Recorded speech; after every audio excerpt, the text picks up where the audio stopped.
friends, welcome to my YouTube channel. We will prepare simple dal curry अथवा परिप curry. एंगिने prepare ചെയ്യാനുള്ള ഒരു video ആണ് ചെയ്യുന്നത്. അതിനു വേണ്ടി ingredients എന്ന് വെച്ചാൽ പരിപ്പ് വെള്ളത്തിൽ നന്നായിട്ട് കഴുകി എടുത്തത്. പിന്നെ ഉള്ളി, തക്കാളി, പച്ചമുളക്, വെളുത്തുള്ളി, ജീരകം, മല്ലിച്ചപ്പ്, കറിവേപ്പില. പിന്നെ പൊടിയിൽ മുളക് പൊടി മാൻഡാറ്ററി അല്ല. പിന്നെ മഞ്ഞൾപ്പൊടി വേണം, ഉപ്പ് വേണം. ഇത്രയും സാധനങ്ങളാണ് നമുക്ക് വേണ്ടത്. അപ്പോൾ ഫസ്റ്റ് ആയിട്ട് നമുക്ക് കുക്കർ ഒന്ന് ചൂടാക്കാൻ വെച്ചിട്ടുണ്ട്. ഇതിലോട്ടേക്ക് ആവശ്യത്തിനുള്ള വെള്ളം ചേർക്കുക. ഇനി നമ്മൾ വാഷ് ചെയ്ത് വെച്ച പരിപ്പ് ഇതിലോട്ടേക്ക് ആഡ് ചെയ്ത് കൊടുക്കാം.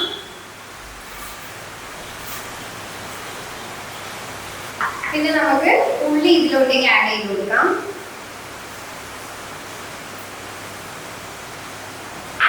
പിന്നെ തക്കാളി, ഒരു തക്കാളിയാണ്. ഉള്ളി അതുപോലെ തന്നെ ഒരു ഇടത്തര സൈസ്. പിന്നെ വെളുത്തുള്ളി, ഞാൻ വെളുത്തുള്ളി എല്ലാം ഇവിടെ ഇടുന്നില്ല, കുറച്ചേ ഇടുന്നുള്ളൂ. ബാക്കി ഞാൻ താളിക്കുന്നതിലേക്ക് ഇടാൻ കുറച്ച് മാറ്റി വെച്ചിട്ട് പച്ചമുളക് എല്ലാം ഇതിലോട്ടേക്ക് ഇട്ട് കൊടുക്കുക. 2 പച്ചമുളക് എടുത്തിട്ടുള്ളത്. ദെൻ മഞ്ഞൾപ്പൊടി ആവശ്യത്തിന്. ഞാനിപ്പോൾ കുറച്ച് ഉപ്പ് ആഡ് ചെയ്ത് കൊടുക്കുന്നുണ്ട്, ബാക്കി നോക്കിയിട്ട് ആഡ് ചെയ്യാം. ദെൻ ഇത്രയായി. ഇതൊന്ന് മിക്സ് ചെയ്ത് കൊടുത്തിട്ട് നമുക്കിനി അടച്ചു വെച്ചിട്ട് ഒരു 3-4 വിസിൽ വരെ അത്രയും ആവശ്യം ഉണ്ടാവും. എല്ലാം ഒന്ന് അപ്പൊന്ന് ഇതിന്റെ കൂടെ സെറ്റ് ആയിട്ട് വരും നമുക്ക്. അപ്പൊ നമുക്കിതൊന്ന് അടച്ചു വെക്കണം. പരിപ്പ് കറി ഇവിടെ റെഡി ആയിട്ടുണ്ട്. ഇനി നമുക്ക് ഇതിലോട്ടേക്ക് താളിച്ചിട്ടിടണം. അപ്പൊ അതിന് വേണ്ടിയിട്ട് പാനിൽ കുറച്ച് വെളിച്ചെണ്ണ ചൂടായിട്ടുണ്ട്. ഇനി അതിലേക്ക് ആവശ്യത്തിനുള്ള ജീരകം ചേർത്ത് കൊടുക്കുക.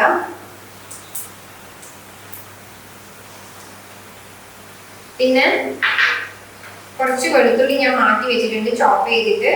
നിർബന്ധമില്ല, ഇഷ്ടമുള്ളവർ ചെയ്താൽ മതി. അപ്പം ഇത് കുറച്ചുകൂടെ ടേസ്റ്റി ആയിരിക്കും, അതുകൊണ്ടാണ് ഇങ്ങനെ ചെയ്യുന്നത്. അപ്പൊ കുറച്ച് വെളുത്തുള്ളി ചോപ്പ് ചെയ്ത് ഇട്ടിട്ടുണ്ട്. പിന്നെ അതൊന്ന് ഇളക്കി കൊടുക്കുക. ഇനി ഇതിലേക്ക് കുറച്ച് ഞാൻ മാറ്റി വെച്ച കറിവേപ്പിലയുണ്ട്, അതുകൂടെ ചേർക്കാം.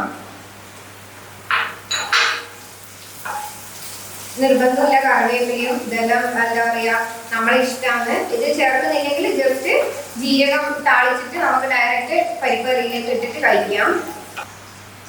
ഇനി നമുക്ക് തീ ഓഫ് ചെയ്തിട്ട് കുറച്ച് മുളക് പൊടി ഇതിലോട്ടേക്ക് ഇട്ടിട്ട് ഒന്ന് മിക്സ് ചെയ്തിട്ട് പരിപ്പ് കറിയിലേക്ക് ആഡ് ചെയ്യാം. കാരണം ഇപ്പൊ ഇട്ട് കഴിഞ്ഞാൽ മുളക് പൊടി കരിഞ്ഞു പോകും. അപ്പൊ അതുകൊണ്ടാണ് അങ്ങനെ ചെയ്യുന്നത്.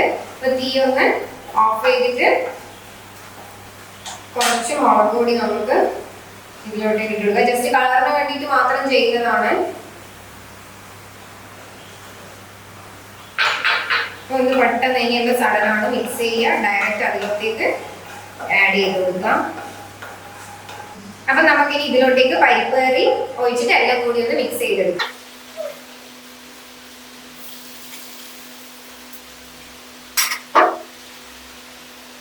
എല്ലാം കൂടി മിക്സ് ചെയ്തിട്ട് ഫൈനലി ഒന്ന് കത്തിച്ചിട്ട് ജസ്റ്റ് ഒന്ന് നമുക്ക് ഇതൊന്ന് ചൂടാക്കി എടുക്കാം. കുറുക്കിയിട്ട് വേണമെങ്കിൽ അങ്ങനെ എടുക്കാം, അല്ലെങ്കിൽ ഈ ഒരു കൺസിസ്റ്റൻസി മതിയെങ്കിൽ ഇങ്ങനെ നമുക്ക് കഴിക്കാം.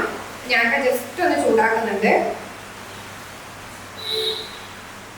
നമ്മുടെ പരിപ്പ് കറി ഇവിടെ റെഡി. ഇനി നോക്കിയിട്ട് എരിവോ ഉപ്പോ എന്തെങ്കിലും വേണമെന്നുണ്ടെങ്കിൽ അതും കൂടി ചേർത്തിട്ട് നമുക്ക് സെർവ് ചെയ്ത് കൊടുക്കാം.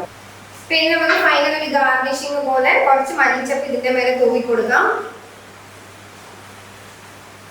ഇതൊക്കെ ടേസ്റ്റ് ഒന്നും കൂടി ബൂസ്റ്റ് ചെയ്യുക, അതിനു വേണ്ടിയിട്ടാണ് ചെയ്യുന്നത്. ഗാർണിഷിങ് മാത്രമല്ല, ഇത്രയും മതിയാവും. എന്നിട്ട് നമ്മൾ എടുക്കുന്ന ടൈം എല്ലാം കൂടി ഒന്ന് മിക്സ് ചെയ്തിട്ട് കഴിക്കും. അങ്ങനെ നമ്മുടെ ഈസി ആയിട്ടുള്ള ദാൽ കറി ഇവിടെ തയ്യാറായിട്ടുണ്ട്. ഇനി ഒരു ചോറും കൂടി ഉണ്ടെങ്കിൽ ഇത് മാത്രം മതി നമുക്ക് കഴിക്കാൻ. അപ്പം വീഡിയോ എല്ലാവർക്കും ഇഷ്ടമായി ഞാൻ വിചാരിക്കുന്നു. അപ്പൊ എപ്പോഴും പറയുന്ന പോലെ ലൈക്ക് ചെയ്യുക, ഷെയർ ചെയ്യുക, സബ്സ്ക്രൈബ് ചെയ്യുക. സോ അടുത്ത വീഡിയോയിൽ കാണുന്നത് വരെ ബൈ ബൈ.